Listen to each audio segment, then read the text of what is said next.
Hi guys, welcome back to my channel in the new video of this Type S Dual 4K dashcam with AI powered driver assistant, and the model number of this dashcam is T401. So in this video we will be talking about the features of this dashcam and the settings, and let's go through the user interface of this dashcam so that in case you need to understand how we can adjust the settings and what setting means what functionality. So we will go through each and everything. So in my previous video, I have already done the unboxing for this and talked about a lot of features about this dashcam. So in this video, we will be seeing how its interface looks like and what function will do what kind of result for us. So let me turn on the power for this dashcam first, and I am using this power bank because it comes with a type C, so I can use any power source with type C to give it power and use it. So right now I'm not in my car, so I'm giving you the dashcam features from my home.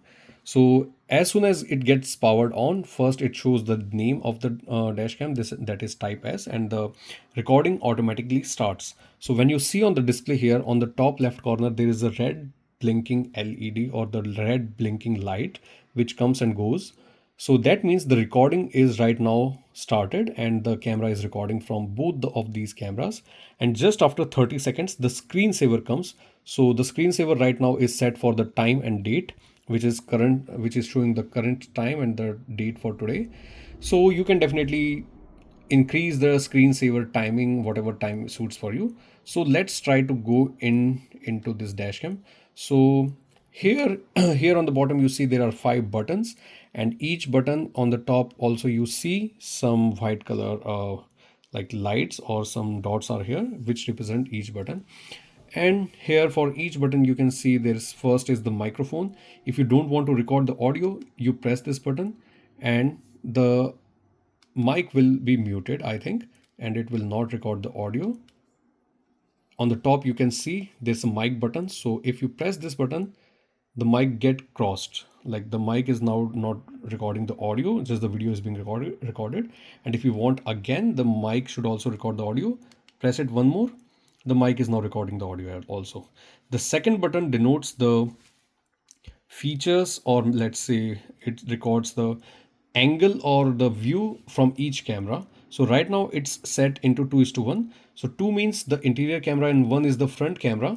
So it displays both the camera like both the camera recordings on the display. So if you just want to see the rear camera picture, so just press this button once, the 1 number will pop up and the 1 denotes the front camera. So it will just show you the front camera view. If you press it one more, now it will show you the rear camera or the interior camera view. So now right now it's showing the this cabin camera's view. And if you press it once more, so picture in picture mode, both the camera view are being shown on the display. Third button denotes for the lock, like any file which you don't want to, like let's say save in your device and you don't want to lose that file. If you press this button, the warning kind of label will pop up on the corner and this file is now being saved and that will be logged as well, so you will not lose that file. If you want to stop this, just press this one button and the recording will stop, and then you can restart the recording pressing this button again. See, the red bubble blinks. So this button is to the fourth button to stop the recording and to start the recording again. Right, and the last button is for the power. So if you long press and hold it, the display and the dashcam will power off completely. So how we can go into the menu? So before that, on the top you see there is written 2K plus full HD. So 2K resolution is for the front camera or the main camera of the dashcam, and full HD is the maximum supported resolution for the interior camera, which is being shown here. And the front camera can go up to 4K, and if you select the 4K file, that would be really little heavier file, so you will have a little less storage for your memory card. This second button shows that GPS is not switched on right now, so it's crossed. Third is the micro SD card, which is being placed, like which is already there in the dash cam.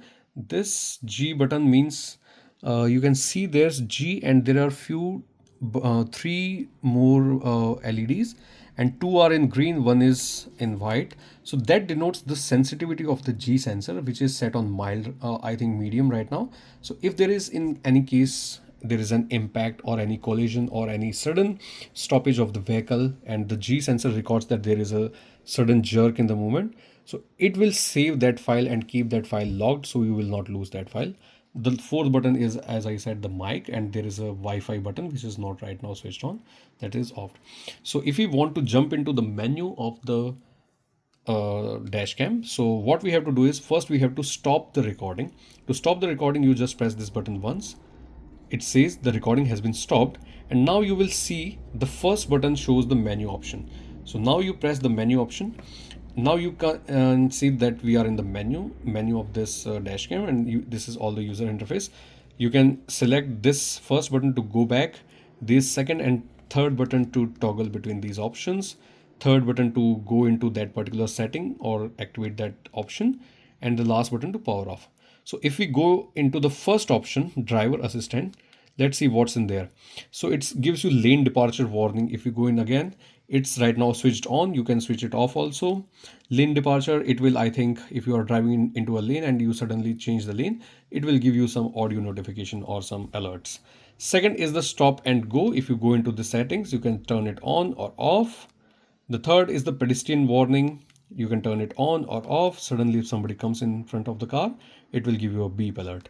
Similarly, stop and go, like if you have halted on a traffic light or something, so it will give you a alert that you are already stopped, so you should move now if the signal is green. I think AI detects everything, whatever it's seeing in the camera. Now is the forward collision warning. So this option, I think if you are really close to a vehicle driving in front of you, it will give you an alert that you must maintain a safe distance, because the dashcam box says that it also has a distance detection feature. So that feature is really nice. So it will give you a forward collision warning as well. So this is the feature, and then recalibrate AI. So you can always recalibrate its AI features as well.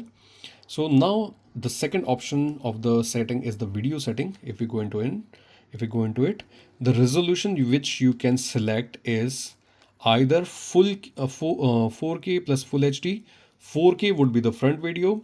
To full HD is for the interior video. So the interior camera can record maximum full HD, but the rear or the front camera can record 4K, 2K or full HD.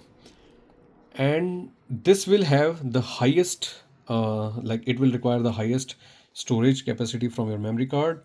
The 2K and full HD will save like a medium sized file, and this would be the least size file, full HD plus full HD. But if you want a nice clearer picture, definitely be on this 2K plus full HD, because in any situation you want to see any minute details of the video file, like let's say the number plate or the license plate of the drivers or the vehicle driving in front of you, you can always see that.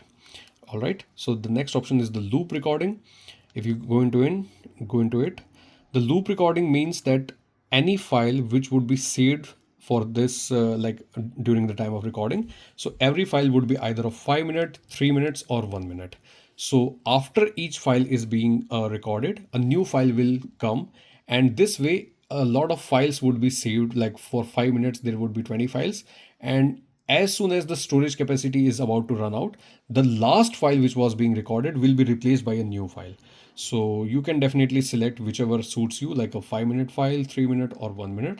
By default, it's I think on 1 minute, or let's say you can keep 3 minute is the I think the standard. Now the G sensor. The G sensor would be the sensitivity of the like G sensor. If there is a sudden collision, as I already mentioned, that particular file would be locked and saved, and in that case you will not lose that particular file in case of any impact or sudden stoppage of your vehicle because of some collision or something. So that sensitivity you can always select. Plus, if you are, let's say, driving off-road and there is a lot of bumpy rides, so definitely you can then switch off the G sensor, because it will keep on locking and saving all those files, and your memory card will be out of space. So you can select these settings as per your convenience. Now the second is the motion detection. So motion detection is, I think, for any pedestrian or any maybe vehicle or whatever in the cabin or the like interior of car somebody is moving, so it will always give you an alert. So it's better to always keep it on off. Then this is the park and record feature. So let's say if you have given a hard wiring to your dash cam from your battery of the car, so in that case when your vehicle is parked outside and the vehicle is switched off, so in case of any sudden jerks or any sudden movement to your vehicle in a parking situation, the G sensor of the dashcam will sense that there is a sudden movement, and that way it will save a file for at least 20 seconds so that you can have like a file which you can review later, that what actually happened to your car, why it shaked or moved. So for that you need to give the hard wiring. The next is the time lapse. So if you want to record a time lapse video, you can definitely do that. Exposure setting, it's right now on auto or zero, or you can adjust the exposure as per your own liking also, but it's always by default is on zero. Then anti-flicker, it's on 60 hertz. If you want to keep like anti-flicker thing, you don't see flickering on the device, so that's why it's 60 hertz display right now. Night vision, so it's on auto, but if you want to always keep the night vision on, you can select the settings on or off. Okay, so we have completed the video settings files. Let's see the photo settings. The resolution, let's say the maximum resolution of any photo or video it captures is 12 megapixel, but you can definitely select 8 megapixel, 5 megapixel, or so on. So right now it's by default saved for 12 megapixel. Burst photos, it's switched off. Next setting is the general settings, which gives you the screensaver. So whenever you start your car, the dash cam will power on. So first for 30 seconds it will show you the file from the footage of the camera, but just after 30 seconds the screensaver will show you the time and date which I showed you initially. But you can always increase the screensaver time for like 1 minute, 3 minutes, or 5 minutes, but it's good if just 30 seconds, so that's fine I think. Then the digital clock. So the digital clock is on the screensaver. It will show you the digital clock. If you switch it off, screensaver would be just a blank screen, like you will see nothing on the screen. So that would be a blank screen. But if you want to see just time and date, you can always keep it on. Next is the date and time setting. You can always select and change the date and time. And to toggle, you need to press this button and come again, and let's say I need to move out, so I'll just do cancel. Next would be the daylight saving time. So you can on or off as per the daylight saving time situation in your time zone. Speed, so in this it will show you speed in either miles per hour or kilometer per hour. So whatever is your suitable liking, you can select that. Plate number stamp, so here you can write down your car's plate number, and that plate number will always be also shown on that particular video file, whatever video file is being recorded. So you can definitely put your number plate if you want to, and that way it will always stay on your video on the bottom somewhere, like the date and time. So that's a good thing if you want to have that. And now date and time stamp is on. Language, there are a lot of options. No, there is just one option, that's just the English. Wi-Fi, so if you want to connect your dash cam to your smartphone, so there is an option of Wi-Fi. By default the password for every device would be the 1234567 8. So to connect it with the Wi-Fi, you can open your camera and scan this QR code, and your device would automatically connect with the Wi-Fi from the dashcam, and that way you can access any setting or any video file from the dashcam to your mobile phone. And for that you need to download the smart phone app. So on the device it was given, there is a QR code here for the App Store, Apple Store, and the Google Play Store. So you can scan these codes and download the app and then connect it with the Wi-Fi and access all the settings, whatever I told you, from the device also, and review all the files if you want to do. So the next option would be format SD card. So in case if you are having some trouble with your SD card, or you want to just format all the video recordings, in case you don't want to have those files, you can just by a simple tap you can format the SD card.